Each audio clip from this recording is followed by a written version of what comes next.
struggling to align your organization on the same goals, one thing that can help is writing OKRs together.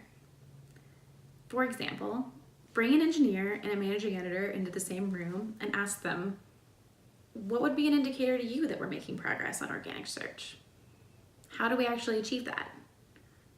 You don't have to talk about specifically what work you want to accomplish yet. You need to say, like, what are the indicators that will have accomplished this goal?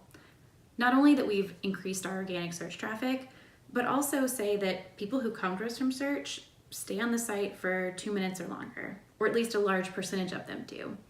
That would indicate they found the right story, not just any story, or that they trust our brand. Work together to kind of figure out what the indicators will be that you've really reached this goal.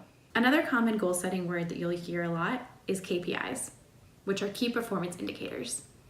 KPIs and key results have a lot in common. They're both indicators that you're on track.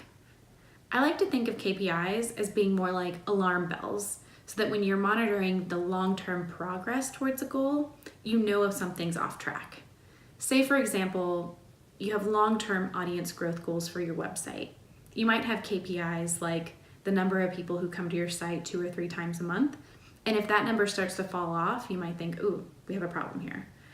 Or you might have a goal like session duration. You want to say, on average, people spend this much time reading our newsletter.